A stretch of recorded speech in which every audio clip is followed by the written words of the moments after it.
Boleh saya sebut ada 6 cara nak menentukan arah kiblat. 6 cara. Guna bayar matahari, guna kompas prismatik, guna petunjuk bintang kutubik atau bintang Orion, guna kompas, banyak cara. 6 cara yang saya sebut di sini, dan tuan-tuan boleh baca dan ambil perhatian. Dan kalau tuan-tuan ragu berkait dengan penentuan arah kiblat, rujuk Jabatan Mufti. Jabatan Mufti dia ada satu unit, satu section, dia panggil unit khas yang menentukan arah kiblat, waktu salat, dan juga yang berkait dengan takwim hijri dengan takwim miladi. Allah dari yang buat hati. Kalau Wahabi dia kita tengok dia letak tangan di atas dada kan? Ya. Kita tengok kebanyakan golongan Wahabi yang letak tangan di atas dada. Jadi saya nak tanya Wahabi apa? Tak, kebanyakan golongan Wahabi ni dia banyak letak tangan di atas dada kan? Ya. Jadi saya nak tahu adakah nas tentang meletakkan atas dada, dan jika ada, apakah menyebabkan berlaku Wahabi tak diterima atau apa ini sebabkan? Baik. Ada setengah orang tidak. Dia kaum muda lah, dia kata dia Salafi lah, dia Wahabi lah, satu masuk dia. Dia sebayang tak tangan dada. Ada nak hadis, ya ada. Hadis riwayat Al-Haqi dan lain-lain. Ada sebut ala sadri, Nabi letak tangan ala sadri. Ada sebut Nabi letak tangan inda sadri. Dikumpul hadis-hadis berkenaan oleh ulama kita. Yang dimaksudkan dengan ala sadri bukan betul atas puncak dada, bukan betul atas tulang dada, tapi pangkal dada. Ini pangkal dada, atas pusat sedikit, pangkal dada dekat dengan hati. Ini hati di sini. Ini susu di sini. Mau letak sini, letak atas susu. Letak atas titik dia ni. Apa jenis semayang ni?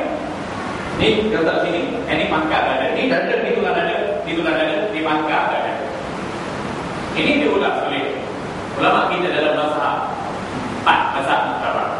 Atau saya ringkaskan tadi, ulama mazhab muktabar sendiri tak membuat keputusan hadis-hadis ala sadri, atas dada, inda sadri, di sisi dada, tak meletak begini. Ulama 4 mazhab cukup lengkap dengan disiplin ini. Mereka ahli fiqh, mereka ahli hadis, mereka ahli sunnah wal jamaah. Ada pun tak sembahyang ini. Yang kita sekarang ini ikut mazhab baru. Dia kata mazhab mana tak sembahyang ini. Tuan-tuan, orang tak sembahyang ini sama dengan sembahyang Yahudi. Yahudi memang sembahyang macam ini. Dalam buku saya ini saya sebut bagaimana orang Yahudi sembahyang. Dia sembahyang letak tangan macam ni. Orang Yahudi sembahyang boleh jalan kanan, jalan sini, jalan ke belakang, jalan ke depan, boleh buka pintu, boleh dukung anak, boleh cakap telefon. Yahudi sembahyang. Orang kita ni promosi sembahyang Yahudi macam ni. Baru mudah bagi kita ikut jumhur ulama. Selesai masalah. Kalau kita tanya sangat, apakah kita berkemampuan mengatasi mazhab muktabar? Yang dua mazhab Maliki dan Syafi'i letak gini, yang dua mazhab Hanafi boleh letak gini, yang kita nak letak gini pula. Kemudian kita berkata, ni hadis Nabi. Hadis Nabi pun ulama tak mulai dengan maksud kamu buat. Dia kenapa jadi begitu? Memandai-mandai, kadang-kadang Allah Rabbi Ilahi. Ini buku saya siapa sebenarnya Wahabi. Dalam ni saya sertakan definisi Wahabi, jarak penunjukan Wahabi, doktrin pemikiran Wahabi, simptom-simptom yang boleh kita katakan dia sebagai Wahabi, dan perbandingan hujah di antara Ahlussunnah Wahabi. Ada 70 perbandingan hujah dari sudut akidah, dari sudut syariat, dari sudut fiqh, dari sudut tasawuf. Saya rujuk dalam jadual ini tuan-tuan. Ada kitab Ahlussunnah wal Jamaah, masalah kitab Ahlussunnah wal Jamaah, buku surat, juzuknya dari kitab, kemudian buku Wahabi, buku suratnya, juzuknya dari Wahabi. Dan perbezaan ini jelas. Jadual 7 masalah. Ada orang kata masalah Wahabi masalah kecil dia Ustaz. Okey. Benarnya masalah Wahabi masalah kecil. Mencela ulama, mengkafirkan ulama, menangkap ulama, membunuh ulama, menyembelih ulama, menyegah muka, menyegah Madinah, mengubah kitab-kitab ulama, dan menisbahkan sesuatu kebohongan terhadap Allah. Kata Allah ada mata, ada tangan, ada kaki, ada betis. Tiap tunjuk. Siapa tak percaya Allah ke tak kafir. Ini saya sebut buku saya. Saya tulis sendiri, kaji sendiri, edit sendiri, cetak sendiri, jual sendiri, gajar sendiri.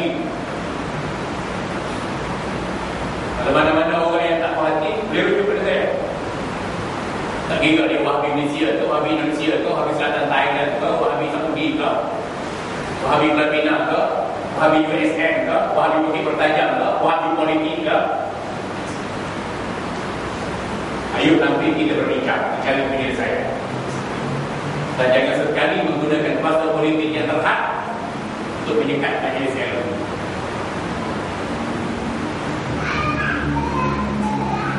Allah. Jadi tuan-tuan boleh dapatkan oleh saya. Ada lagi tuan-tuan nak parti?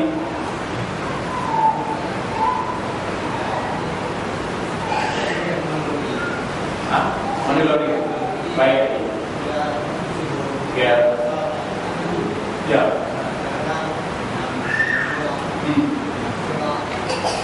Nanti kali mana saya kata apa? Subuh.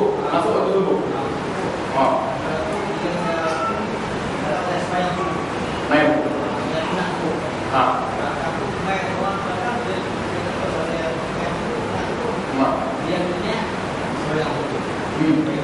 Haji supaya senang. Dia niat jadi haji imam, dia supaya subuh fardu. Salahnya sah atau tidak?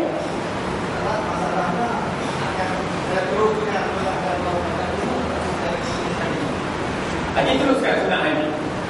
Tak perlu baca dulu. Yang belakang pun dia akan begitu lagi. Kerana doa dulu itu sunat saja. Kalau haji tak baca doa dulu, solat tetap sah. Haji sengaja tinggalkan gunung, maka tak perlu sujud sahwi. Kalau haji nak buat gunung, keluar gunung, haji sujud sahwi. Sunat saja sujud sahwi pun. Kalau tak sujud sahwi, solat tetap sah. Kalau haji solat sunat qawliyah subuh, yang maksud belakang tu tak tahu apa benda, dia begini solat fardu subuh tetap sah. Cumanya pahala jemaahnya tetap sebab haji dia saja berjemaah. Lebih utama kerana kita ikut jemaah yang ramai. Nampak tak? Okay. Adapun haji solat qadha, katakan ingat nak belum sembahyang subuh, amat lagi itu imam datang atau makmum nak qamat, dia solat sunat qawliyah dah. Lepas tu solat sunat qadha subuh, masa tamanya 70. Sebarang-barang itu. Tengah-tengah kita solat qadha subuh tu, ada orang mari jadikan kita sebagai imam. Oh ni kerja nak rasyid nak apa semua. Dia tak tunggu Jumaat yang besar, tetap sah. Solat haji dan juga solat orang yang jadikan kita sebagai imam berkenaan.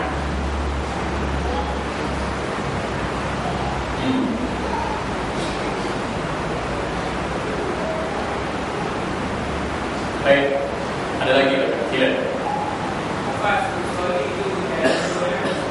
Nafas usali dari sumber mana? Dari mana? Niat usali dari sumber mana? Dari Nabi sallallahu alaihi wasallam. Dalam satu hadis yang sahih, Nabi sallallahu alaihi wasallam bagi rumah Sayyidatina Aisyah radhiyallahu anha, dan Sayyidatina Aisyah radhiyallahu anha mengatakan, wahai Rasulullah, kita telah dihadiahkan makanan hais. Hais ni jenis makanan dicampur dengan daging, campur kurma, campur dengan lemak haiwan, gandum dan dimasak. Nabi sallallahu alaihi wasallam ketika itu berpuasa sunat. Bila diberi makanan, Nabi sallallahu alaihi wasallam kata, bagi aku makanan. Satu ketika lagi, satu hari baginda balik ke rumah Aisyah radhiyallahu anha. Baginda tanya makanan. Al-Inna syai', adakah kita ada makanan? Ada sesuatu nak makan tak? Aisyah radhiyallahu anha menjawab, ma'inna syai'. Tak ada benda kita nak makan bagi ni wahai Rasulullah. Idzan fa inni sha'im. Atau fa inni idzan sha'im. Maka kalau begitu aku berpuasa. Jadi lafaz yang sahih dalam Muslim ni, Nabi kata kalau begitu aku berpuasa, disimpulkan oleh ulama sunat untuk kita melafazkan niat puasa dengan mulut kita. Ini diperdalilkan dalam mazhab Syafi'i. Hadis-hadis dan cara pendalilannya digunakan oleh ulama. Juga dalam satu kes, Nabi sallallahu alaihi wasallam sebut, nawaitul hajj wal umrah. Nawaitul hajj wal umrah. Nabi sebut dengan apa? Dalam hadis yang sahih. Ini boleh buka dalam haji dan umrah. Nabi sebut nawaitul hajj wal umrah. Sahaja aku berihram haji dan umrah. Jadi kalau Nabi sebut sahaja aku, itu maknanya boleh kita melafazkan niat. Lepas tu dalam kitab-kitab fiqh mazhab Syafi'i, tengok ni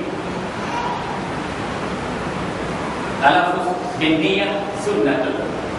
Melafazkan niat sunnah. Lagipun kita lafaz niat, apa niat? Belum lagi kita pada solat belum sah lagi dia. Usolli fardhu maghrib salat rakaat. Usolli fardhu maghrib 4 rakaat. Belum lagi solat lagi. Kita sebut dengan mulut nak meyakinkan hati. Maknanya guna mulut untuk beribadah. Ada kesalahan? Kalau macam mana Nabi sendiri sebut. Yang kedua, kalau Nabi tak sebut sendiri, ada juga kisah seorang sahabat. Nabi SAW sedang solat berjemaah di masjid. Tiba-tiba datang sahabat, terjengak-jengak datang, masuk dalam saf sembahyang. Dia sempat duduk dengan Nabi SAW dan dia bangkit, dia iktidal. Bila dia iktidal, sebut Rabbana walakal hamd. Dia pun sebut tambahan, rasa tambahan, hamdan katsiran tayyiban mubarakan fi. Lepas salam, lepas sembahyang, Nabi SAW tanya, siapa di kalangan kamu yang sebut hamdan katsiran tayyiban mubarakan fi tadi? Semua sahabat senyap. Nabi tanya lagi, siapa yang sebut hamdan katsiran tayyiban mubarakan fi tadi? Senyap. Lalu Nabi kata, orang yang sebut tadi, aku lihat 12 malaikat datang berburu untuk mencatat pahala yang diucapkan oleh kamu tadi. Maka sahabat salah seorangnya menjelaskan, saya wahai Rasulullah, nampak macam mana saya datang tadi lewat dan bergegas dalam saf dan saya sempat rukuk, dan bila iktidal itu saya rasa tenang sangat, sempat berjemaah dengan Rasulullah. Lepas tu saya sebut hamdan katsiran tayyiban mubarakan fi. Nabi kata, saksikanlah demi Allah, malaikat telah berburu untuk mencatat pahala kamu dan dibawa ke hadarat Allah. Ini menunjukkan kepada kita bahawa rekaan sesuatu yang baik diterima dan diakui Nabi sallallahu alaihi wasallam. Apatah lagi kita melihat Nabi sebut kalau kita puasa, fa ini idzal qadim, kalau kita puasa, ada makanan kalau kita puasa. Begitu juga nawaitul hajjah, hajjah itu buat haji, Nabi sebut. Maka disimpulkan oleh ulama dengan dalil ini, kalau ini yang sunat. Lagipun kita tengok antara kita ni ada malaikat yang mendapat tutup kata kita, raqibun atid, tidak terlepas daripada perkataan manusia kecuali dicatat oleh raqib dan atid. Bila kita sebut dengan mulut sahaja aku solat fardu zuhur, jadi maksiat tak? Dosa sebut itu boleh pahala sebab guna mulut dan buat ibadah. Jelas? Jadi siapa-siapa nak sebut, silakan. Tak sebut tak apa, sebab sunat saja. Sebut lafaz niat itu sunat saja. Nak sebut boleh pahala, tak sebut tak apa. Tak ada masalah. Jangan jadi ekstrim. Sebut usolli fardhu maghrib bin asas masuk neraka. Macam neraka mak bapak kita yang punya. Minta maaf. Macam mana boleh kita nak kata benda begini? Salah kecil. Salah apa? Usolli fardhu maghrib bin asas masuk neraka. Salah kecil kan? Bila asas masuk neraka. Patut pergi. Itu ke Islam. Tak. Kita salah faham tentang. Ataupun kalau kita kata bid'ah, kita tak buat, tak payah. Kalau orang buat, jangan kita bid'ahkan orang, sesatkan orang. Sudah. Kita nak talafuz bid'ah, tak apa. Kita nak talafuz bid'ah pun tak apa. Kita berapa dalam? Nahnu nata'awun fima taqamna wa natasamu fa'na fima tarafna. Kaedah ulama. Kita kerjasama dalam perkara yang kita sepakati, dan kita berapa dalam perkara-perkara yang menjadi perselisihan di antara kita. Jelas? Baik. Ada lagi? Ini ada bila habis jamaah fizik, ada yang putih, ada yang kecil, ada yang upah, ada yang gelap. Saya silakan pada Allah. Saya sampaikan kebenaran. Saya bukan orang parti politik. Saya tak tentu mana-mana individu. Kita bercakap tentang disiplin ilmu. Kalau kamu juga giat untuk memfitnah saya kerana Allah Ta'ala, mudah-mudahan Allah buka pintu hati yang hidayah. Kalau Allah tidak membuka pintu hati kamu dengan hidayah, tunggulah balasan daripada dosa dan kezaliman yang kita lakukan. Dan saya bertanggungjawab terhadap apa yang saya sampaikan. Lillahi ta'ala. Kita telah pun berbincang, dan saya tidak boleh jamin tuan-tuan untuk menerima pandangan saya. Bahkan kalau saya salah, tunjuklah pada alim ulama yang ada sekitar kita ini dalam kalangan mazhab Syafi'i dan menggunakan pendekatan yang keras dari pandangan jumhur ulama berpandukan pada Quran Sunnah dan qiyas. Kalau ada kekeliruan apa yang saya sampaikan pun, tuan-tuan boleh mengadu kepada Datuk Mufti, kerana Datuk Mufti waktu saya boleh dirujuk di situ. Mudah-mudahan Allah memberi kita ilmu yang bermanfaat, Allah ampun dosa kita, dan Allah merahmati kita, insya-Allah subhanahu wa ta'ala. Dan ini adalah buku-buku saya yang saya boleh bawa.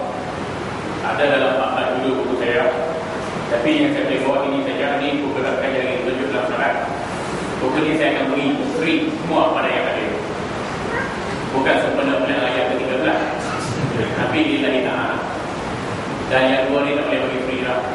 Kalau beri free semua, sukar pula bagi kita nak cetak buku cari modal. Takkan tak nak cetak buku cari modal, kita cetak dengan orang kaya.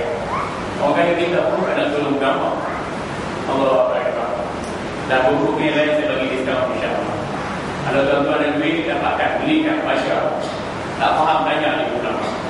Kalau tuan-tuan ada duit, bayar sekadar. Kalau tak ada juga, ambil free saja pun tak faham. Nak buat macam mana? Orang kita ni kalau beli buku, mudah. Kalau nak beli buku agama, Allah bayar. Agak rumah RM10 pun tak faham. Beli buku agama RM10, pun beli. Lepas belik, lepas belik. Dah sekali je pun lagi. Allah Rabbi la ilaha illa. Kalau kita tak nak baca, payah nak baca, tak nampak putih mata, dah keluar, beli tu anak cucu baca. Tu anak cucu cicit baca. Allah Akbar. Saya nak asingkan terjemahan ni tuan-tuan. Ni 320 buku surah. Nak asingkan terjemahan ni, belajar dengan usul ni, terjemah ni, edit ni, layout ni, design ni, cetak ni, duit ni. Belah tahu nak asingkan buku ni sebiji. Kalau kita nak tulis buku jalan-jalan biasa, copy and paste ke internet, tulis nama sendiri, mudah ya. Tapi kalau nak ambil perhatian tuan-tuan tengok, dalam ni ada 600 hadis, hampir 600 hadis berkait dengan ciri-ciri salat Nabi sallallahu alaihi wasallam. Ada buku suratnya, juzuknya, status hadisnya, uraiannya. Alhamdulillah. Tak mungkin tuan-tuan, tak mungkin. Kalau kita berdampingan dengan ilmu, dengan ulama, tak mungkin. Mudah-mudahan Allah sentiasa memberi kebaikan bagi kita, merahmati kita, beri ilmu yang manfaat pada kita, dan meneguhkan perjalanan kita menuju akhirat. Seperti saya sampaikan di awal tadi, ingatlah hidup sebenar, hidup akhirat. Inna ma'isha aishul akhirat, hidup sebenar, hidup akhirat. Saya rasa cukup sekali dahulu. Sekali lagi saya ucapkan terima kasih kepada Al-Fatih, kepada Imam Samsuluddin, sahabat saya Ustaz Ashraf, Al-Ali, Tuan-tuan Masjid, yang memberi ruang bagi kita untuk mengadakan majlis ilmu ini. Mudah-mudahan usaha kita diberkati oleh Allah. Dan saya pesan sekali lagi, jika ada suara atau fitnah, minta berhubung dengan saya sendiri, insya-Allah subhanahu wa ta'ala. Kita berbincang kepada Allah dan kita kembali kepada Allah. Akhiran aku lihat wa astaghfirullahal azim li wa lakum wa billahi taufiq wal hidayah. Wassalamualaikum warahmatullahi wabarakatuh. Alhamdulillah syaitanir rajim. Bismillahirrahmanirrahim. Alhamdulillahirabbil alamin. Wassalatu wassalamu ala asyrafil anbiya'i wal mursalin wa ala alihi wa sahbihi ajma'in. Allahumma ighfir lana dhunubana wa walidina wa masyayikhina wa lidhalika mimman huquqi 'alaina wa li sayyidil mu'minin mu'minat al-ahya'i minhum al-amwat. Ya Allah, ampunlah dosa-dosa kami, dosa kedua kepada nenek moyang kami, dosa-dosa guru kami, dosa-dosa nenek moyang kami, dosa-dosa mereka yang punya ibu kita dan kita dan kami.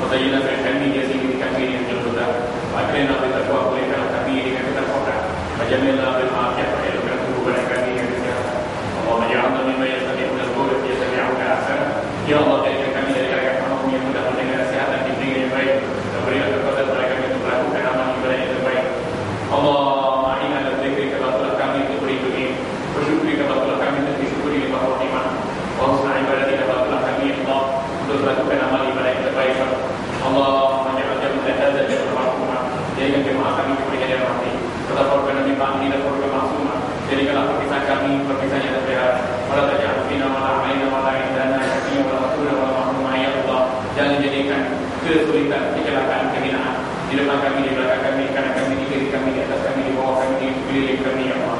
Allahumma rabbana hab lana min azwajina wa dhurriyyatina qurrata a'yun waj'alna lil muttaqina imama. Ya Allah, berikanlah kepada kami suami istri dan anak-anak saudara kaum keluarga sesuatu yang boleh dihidupkan pada hati kami. Jadikanlah mereka semua ini, ya Allah, bagi kami kepada golongan yang takwa. Allahumma ja'al hadza baladan aminan mutma'innan. Jadikan negara kami negara Malaysia masuk dalam satu bahagia. Rafa penduduk muslim yang jadi pada muslim kaya dan mewah. Wasai berbuat muslimin rabbal alamin, jadikan masuk dalam satu kaya dan mewah. Pada seluruh negeri yang dipilih oleh Islam. Wahai Allah, kepada nama Allah Subhanahu. Allahumma khtim lana bi husnil khatimah, matilah kami dalam keadaan kami mati mulia. Pada khtim lana bi husnil khatimah, jadikan kami yang mati yang ini. Rabbana atina fid dunya hasanatan wa fil akhirati hasanatan wa qina adzabannar. Ya Allah, jadikan kami yang bahagia. Jadikanlah hidup kami di akhirat nanti dengan mulia dan sentosa. Wa qina adzabannar, selamatkan kami dari siksa api neraka. Wassallallahu